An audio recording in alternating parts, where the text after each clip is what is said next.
मैं चेतराम मीणा, सहायक आचार्य, राजकीय महाविद्यालय Karauli, BSc second year, paper second, ethology, topic pheromones.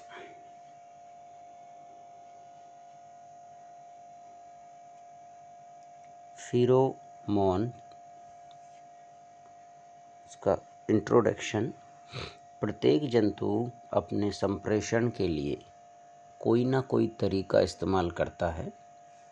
संप्रेषण से तात्पर्य है एक ही जाति के जंतुओं में विचारों का आदान प्रदान करना या एक जाति से दूसरे जाति के जंतुओं में विचारों का आदान प्रदान करना, उसे हम संप्रेषण कहते हैं, जिसमें आवाज़ देना, चिल्लाना, दौड़ना, चलना, कूदना, हिनहिनाना, मधुमक्खी का गुंजन, वृत्ताकार व दोलन नृत्य, हमारी मुख मुद्राएं, पूंछ को ऊंचा करना आदि कुछ ऐसे जो है वो संकेत हैं जिनके द्वारा एक जंतु दूसरे जंतु के पास अपने जो विचार हैं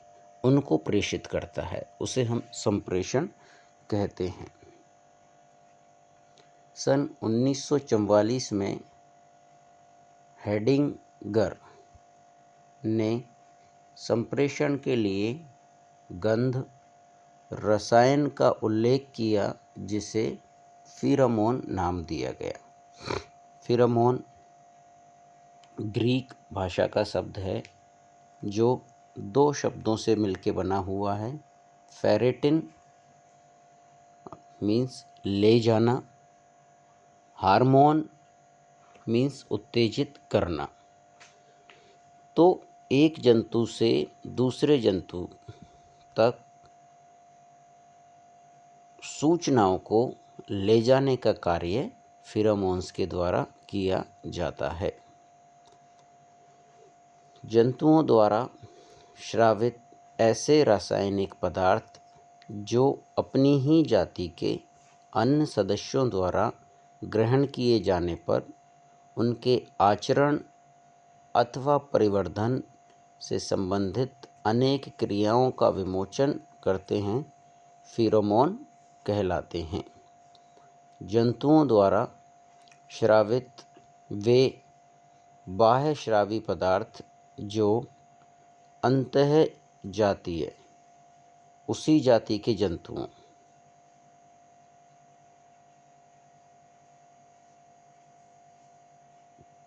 जंतुओं के एक समूह में समाकलन या संप्रेषण क्रिया दर्शाते हैं, फेरोमोन कहलाते हैं। जंतुओं द्वारा कुछ रसायनों के माध्यम से जटिल संदेश संप्रेषित कर सकते हैं।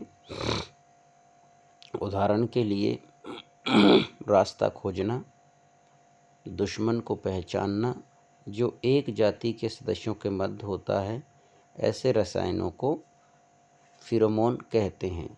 रास्ता खोजने से तात्पर्य है कुछ जंतु क्या करते हैं, एक जगह से दूसरी जगह जब जाते हैं और दूसरी जगह से वापस उन्हें अपनी जगह पे आना होता है, तो रास्ते में कुछ निशान या चिन्ह अंकित कर देते हैं।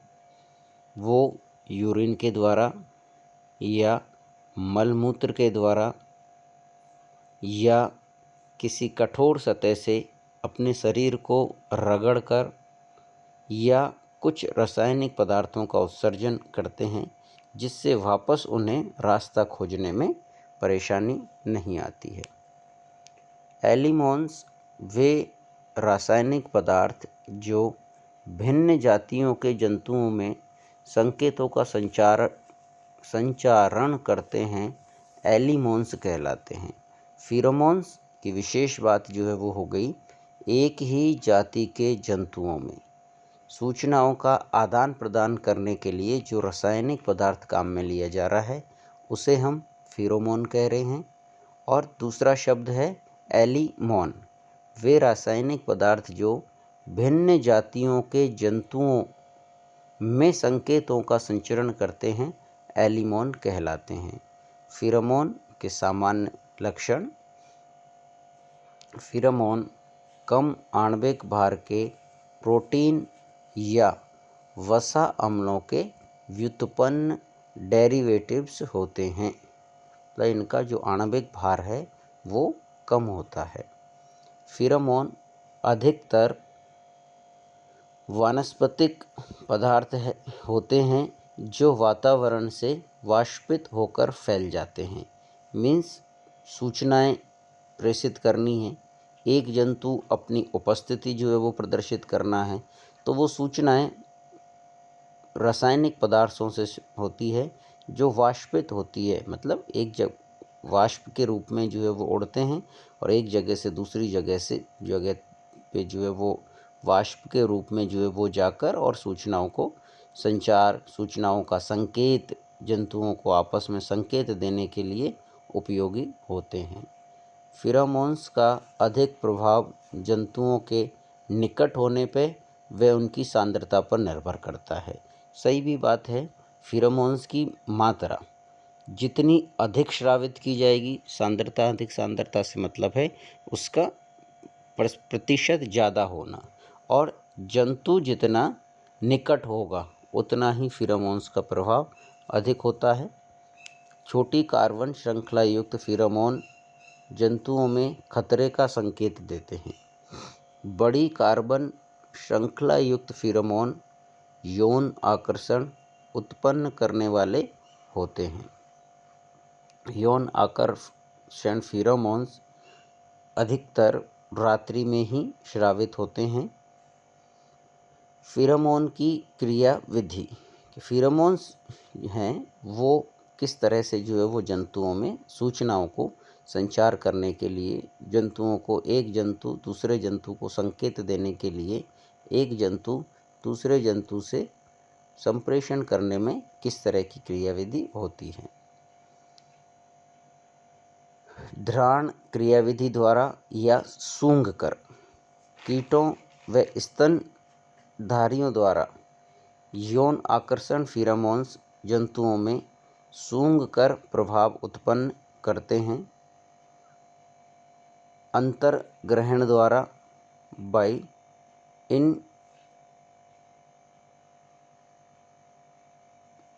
जैसे रानी मधुमक्खी की मैंडिबुलर ग्रंथियों द्वारा अल्फा कीटोडेकेनोइक